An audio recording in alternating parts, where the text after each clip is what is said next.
એક વાત તો હકીકત છે કે ઈસુદાન ગઢવીને લાગે કે અત્યાર સુધી તો એનો ચહેરો એ સાફ છે, કોઈ દાગ નથી, લોકપ્રિય પણ છે, એના મુદ્દા જે છે એને સારામાં સારું સમર્થન ગામડા સુધી પહોંચી જાય છે, મળે છે, એમાં કોઈ સંશય નથી.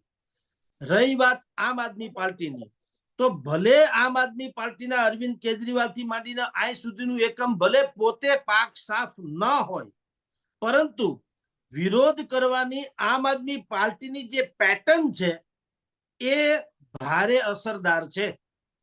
ભારતીય જનતા પાર્ટી જેટલી મોટી કે સારી વાતો ઉજાગર કરતી હોય, પરંતુ આમ આદમી પાર્ટીના પ્રવક્તાઓ એને જ્યારે ચેલેન્જ આપે અથવા તો એ જે કોઈ મુદ્દા વાત કરવા આવે તો એ મુદ્દા આધારિત ફિગર્સ સાથે તર્કબદ્ધ દલીલો અને સરકારના જ સંદર્ભો ટાંકીને કરતા હતા.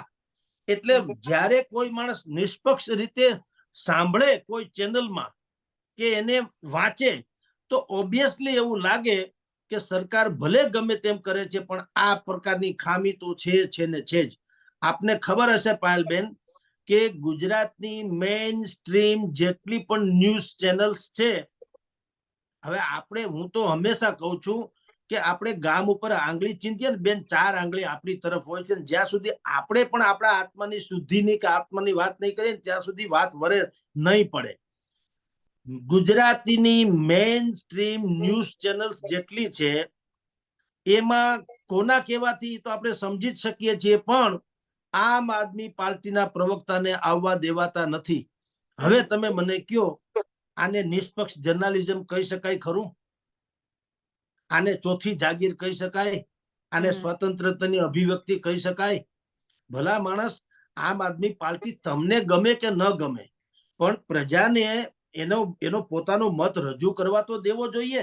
તો તમે જેને ચેનલ્સ આપણે કહીએ છીએ ન્યૂઝ ચેનલ્સ છે, એમાં કોઈ પણ મુદ્દે આમ આદમી પાર્ટીના પ્રવક્તાની એન્ટ્રી નથી. અને ગુજરાત સરકારના પ્રવક્તાઓએ તો ત્યાં સુધી કીધું છે કે જો તમે આમ આદમી પાર્ટીના પ્રવક્તાને બોલાવશો તો અમે તમારી ડિબેટમાં ભાગ નહીં લઈએ.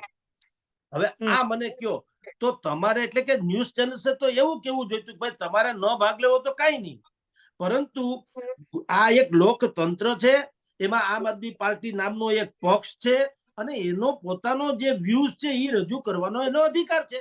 હવે તમે તમારે સાચું હોય તો તમે કહીને એને ખોટા પાડી બતાવો અથવા લોકો સમક્ષ સત્ય ઉજાગર કરો, પણ તમે ભડકીને ભાગો છો એનો અર્થ એમ છે કે સમથિંગ ઇઝ રોંગ. તમારે એવું કરવાની ક્યાં જરૂર છે? તો એનો અર્થ એ છે કે તમને ખબર છે કે તમારા જે લૂ ફોલ્સ છે, તમારા જે ખામી છે, ક્ષતિ છે, એને ઉજાગર કરવામાં આમ આદમી પાર્ટી અથવા એના પ્રવક્તાઓ એ ખરેખર એમાં તો કામયાબ થયા છે.